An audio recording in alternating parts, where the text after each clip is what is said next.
when I was in high school, I would forget to bring like my homework or books to class, right? So what I did was like, I just put everything in my bag. So my whole locker was in my bag and I'm just walking around with like 10 textbooks because I'm just like worried about like, what if I forget that one thing I need, right? So like that's an example of like an unhealthy way of coping with your condition, right?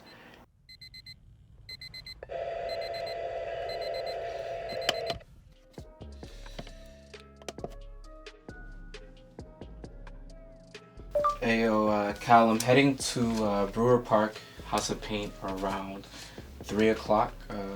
Just let me know what you're saying. If you're not doing anything, come through. Alright. I would say for a lot of people with ADD, especially adult ADHD, right? It's like they'll carry a lot of guilt over like their failures, right? Because they weren't able to complete certain things that they were supposed to do, right? A lot of them tend to like drop out of school once they don't have anybody like supporting them, right? Like they did when they were younger. They they might drop out of school. They might like have trouble keeping employment and all these things. Once I got diagnosed, I realized, okay, like all these things that like I had trouble doing, it's not just me. There's like a lot of people that are going through the same thing, right? So for myself, like that was like a beginning of like a healing experience. So I got into visual arts. I think it's like part of me, you know. My family, my older sister was a visual artist, and she would draw for us as kids, and like I would ask her to do certain doodles and stuff, and eventually she got tired of doing them for me, so I started doing them for myself, and eventually like somebody just noticed my skills and they just like, hey, you're an artist. And as a kid, that kind of like changed my way of thinking, and I started painting, and I just never stopped, right? So hey yo, Cal, I'm heading to Brewer Park, House of Paint around 3 o'clock. Just let me know what you're saying. If you're not doing anything, come through. All right. Yo, Allan, I got your message, man. Pull up to House of Paint in a quick minute. I'll see you soon, bro. Peace. It's a struggle, you know what I'm saying, to operate sometimes with other people in that way, but I think it's also a blessing, you know what I'm saying? So it allows you to have sometimes to notice things that people aren't able to notice. But for myself, I think the hyper focus kind of is like one attribute that really helps, because you get locked in, and once you're locked into that thing that really grabs your attention, it's like nothing can really stop you, right? You're just in the zone.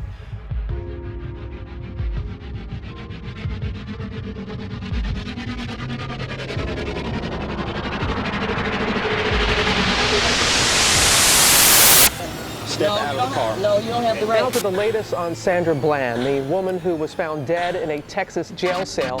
Sandra Bland's mural went up on Monday. Hours later, it was defaced. Very angry. Everyone was very angry. The artists who created the mural are also sad. I believe in people. I just didn't believe it. I was just like, really? Like, no way, no way. It's not until I actually saw the image and I was just like, wow, okay. What we learned from that experience after we did the piece was like how much the community takes ownership of the work. It's not about you. It got vandalized by some assholes or whatever, and like I don't think it was any of the graffiti artists, you know. But at that point, you know, community members started camping out in front of the piece, and they protected the mural for like a week. They even retouched it themselves. So like usually like if I'm done a piece, like I'm not gonna retouch it or redo it. But I went out there and it was already like kind of like retouched, and they were protecting it. They slept overnight underneath the basketball net. They set up a tent.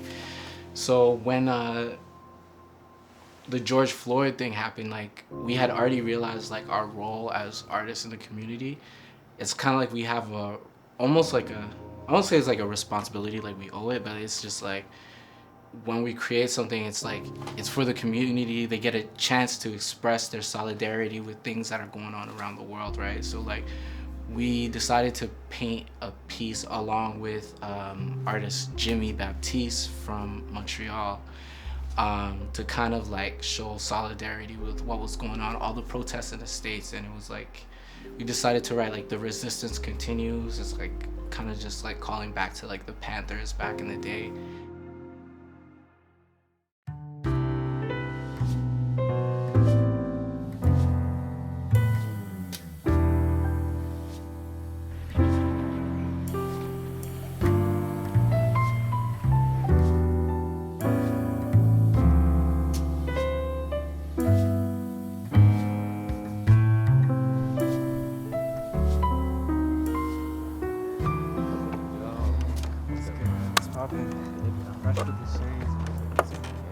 What's going on, man? This is dope. What's going on here, man? Basically, like, what I was trying to do is like capture movement, capture dance. You know, it's a project that I've been wanting to do for like a minute.